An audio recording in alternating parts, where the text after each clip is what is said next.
the UK.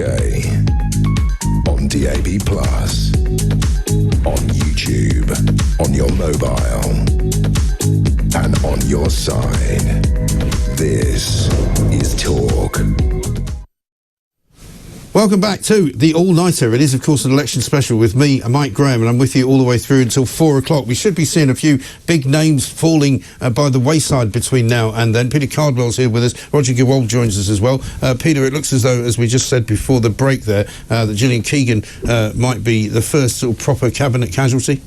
Yes, the Liberal Democrats think that they have taken her seat, and actually in the last few minutes Marcus Jones, who was a relatively senior Conservative, he has lost his seat as well in the constituency of let me see here, Nuneaton. Right. Labour have gained that, so they're up now to 12 seats. And the only Conservative at the moment who has been elected is Mark Francois in Raleigh and Wickford. Yes, so he's the sort of first of the holdouts. I mean, I said that's proper breaking news. The Tories have actually won a seat. Yeah. He's the leader of the Conservative Parliamentary Party at the moment, is Mark Francois. Yeah, absolutely right. Yeah, so committee of one. Roger, what are you seeing here? I mean, it's great news for Reform, isn't it? I mean, considering that they only really started this campaign 6 weeks ago, they didn't expect to have to do it so quickly. Nigel Farage at the beginning wasn't even running. You know, he certainly livened up the campaign, didn't he?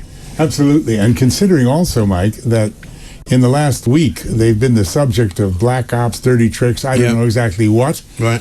But this whole thing with Mr. Parker and the racial 4 News, and the racial slurs and the rest, which frankly affect every party. I can only imagine, and forgive me, Greens people, you know, I'm not singling you out, but I can only imagine what some people in the Greens say about fossil fuel company executives and other capitalist type. You find them everywhere, and I think it was really unfair to conflate that with Nigel and Reform. Yeah. And it hurt him. Well, it did hurt him, but it didn't hurt him, you know, fatally, which a lot of people thought it would do, which tells you how strong the Reform vote is, Peter. I mean, it's quite resilient, isn't it? Because it is a lot of people see Reform as a kind of antidote to Westminster politics, to, you know, politics as usual, and the kind of people who are out of touch with reality. They see Nigel Farage as a kind of rock star celebrity figure, don't they? Yes, they do, and that's why Reform have done so well. They've come second in a number of seats. They've pushed the Conservatives into fourth. And actually, just on the point with Greens, there have been a number of Green councillors, what we've seen in the last few weeks, who have said things that are Islamist as well. And they lost a few anti-Semitic as well. Yes, exactly, And they also lost a few candidates, didn't they, over the course of the kind of election period. Yes, they did. Just a little bit of breaking news. We're asking about Basildon and Billericay. Apparently there is a full recount going on there, according to the BBC. So that would suggest, would it not, that Richard Holden, the Conservative Party chairman, is pretty close to perhaps losing that. Well, this was always going to be tight. The exit poll puts him at a 56% chance of holding his seat, but very, very interesting in regard to Richard Holden. No love lost there between many Conservatives and him, because he was the single candidate in a single candidate shortlist for that relatively safe constituency. What so many Conservatives are finding this evening is that there's no such thing as a safe constituency, even for very large majorities in previously Conservative constituencies. Exactly right. And Roger, you study these things around the world, particularly here and in the States. You know, is this, do you think, a kind of sea change in the way that British politics is going to be conducted in the future? Because obviously Nigel Farage says Reform is making a bridgehead here. They're only going to get maybe 10 seats, maybe 12 seats, but they're sort of preparing for the future. Yeah, I mean, it's amazing if you think about it. 4 years ago, we Brexited to get away from the woke, oppressive, lefty, over-regulated, red-taped European Union. Right. And now we've got Europe acting like Brexiteers, moving to the right, while we are clearly this evening moving towards what it is that we got away from. And hardening up their rules on immigration as well. Yeah, and we're moving towards what it is that we left 4 years ago. It's insane. It's not so queer as folk. Indeed. A bit of breaking news. Labour has just gained Darlington as well. No massive shock there. This is a red wall seat with a smallish majority, but the previous MP there, Peter Gibson, has certainly been someone who at least privately has been critical of Rishi Sunak's leadership, so very interesting on that one. Yeah, I've got them gaining Nuneaton from the Tories as well, which I think we already knew. Coming up after the break, we'll talk to Isabel Oakeshott, so she may give us an insight into what's being said inside of Reform. one of the things that has been said is that Nigel Farage is expecting he might get as many as 6 million votes. But is there any possibility that we see Reform coming second a lot, as we have already, and we don't see them doing quite as well, perhaps in the numbers of seats? Yeah, I mean, I think David Bull said it all tonight on another channel, that one of the first things they need to do is bring in proportional representation, because the first past the post system is getting really quite not fit for purpose for us. Well, I think there are going to be a lot of people, especially Reform UK voters, who look at the number of votes that Reform UK get versus the number of seats they get. And there could be a situation where Reform UK gets double the number of votes that have been cast for the Liberal Democrats. But because of the electoral system, they'll get 7 or 8 seats, whereas the Liberal Democrats will get about 6. Let's bring in, sorry to interrupt you, Roger, let's bring in Baroness Claire Fox, who's been waiting patiently. She's up in the northwest of England. Baroness Claire Fox, welcome to the All-Nighter. How are you? I'm very well, thanks, Mike. Quite energised by the fact that this election, whilst the substantial main parties are dull as dishwater, everything else is quite exciting. Yeah, I think so. I agree with you. It's the most galvanised I've felt, really. I mean, 2019 was interesting, but this is sort of multi-level interesting, isn't it? Yeah.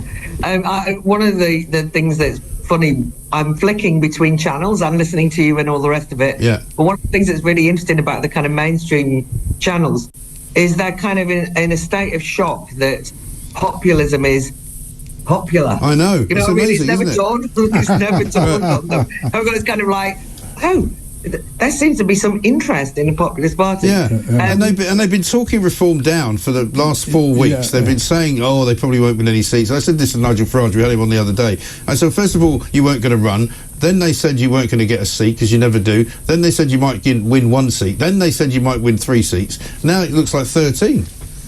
I know. Mind you, I'm until they actually start coming through as seats, I don't quite believe it myself.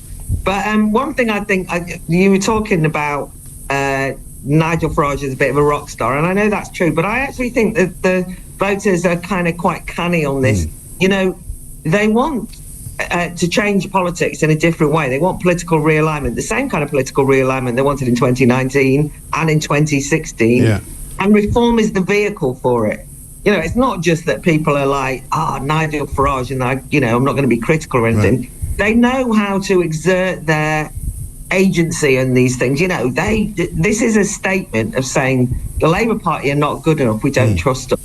And the absolute betrayal of the Tories and so on. So I just think Reform have now got to live up to those expectations, but I am enjoying the exit poll 13 seats, and I'm really hoping that those come true. Yeah, absolutely right. Roger, back to you. I mean, it is a sea change, I think, because it's far too early to talk about Reform as a third party force, possibly, but does this bring her any closer to what Labour said they would do, which was to have proportional representation?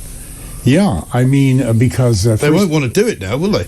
No, absolutely. I mean, first past the post has always favoured the Tories, and now Labour will be I mean, they're the unity party after all. There's no differences, really, So, but I mean, it's looking, like the writing is pretty much on the wall.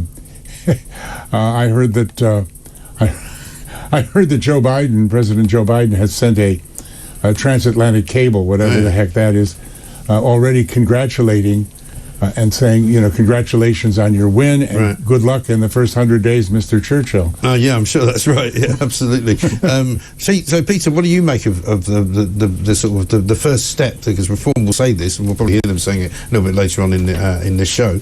The first step towards a slight change in the way that people vote in this country. Yeah, I think there is, and I've been speaking to a very senior figure in Reform UK this evening who says that that person doesn't believe it'll be 13, thinks more sort of 7. But even so, there'll be questions at Prime Minister's Question Time from time to time. Nigel Farage having MP after his name, which he almost certainly will. Well, that gives him a legitimacy that he hasn't. I mean, he's legitimate in many people's minds, but even in greater legitimacy, he's tried for a long time to be a member of Parliament. This is a parliamentary force and a force to be reckoned with. Gives them an agency. Exactly, and it's come from nowhere. They'll also get money, I think, short money that opposition parties get to employ various different people and so on behind the scenes. So this this is a real watershed, I think, in Parliament. It's very, very, very difficult to get seats in Parliament if you're a small party, and certainly if you're a start-up party, which is okay, they've got the UKIP and Brexit Party heritage, but essentially they started 3 years ago. So this is really something very different, and there'll be a lot of Labour candidates as well, or Labour MPs now. People like the very first MP elected, Bridget Phillipson, Shadow Education Secretary.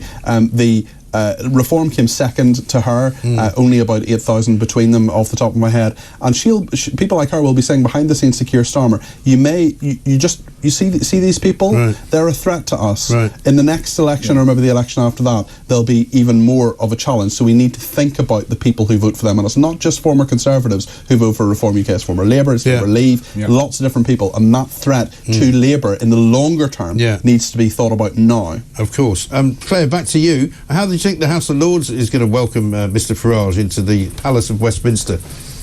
Well, I actually think that, well, first of all, we've bizarrely had Rishi Sunak announce his peerage list tonight.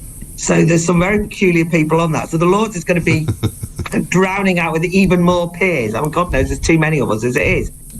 I am going to enjoy, not just Farage, but even if it's a handful of Reform MPs, because you've just been talking about the voting system, what is remarkable is that with first past the post they could have done it.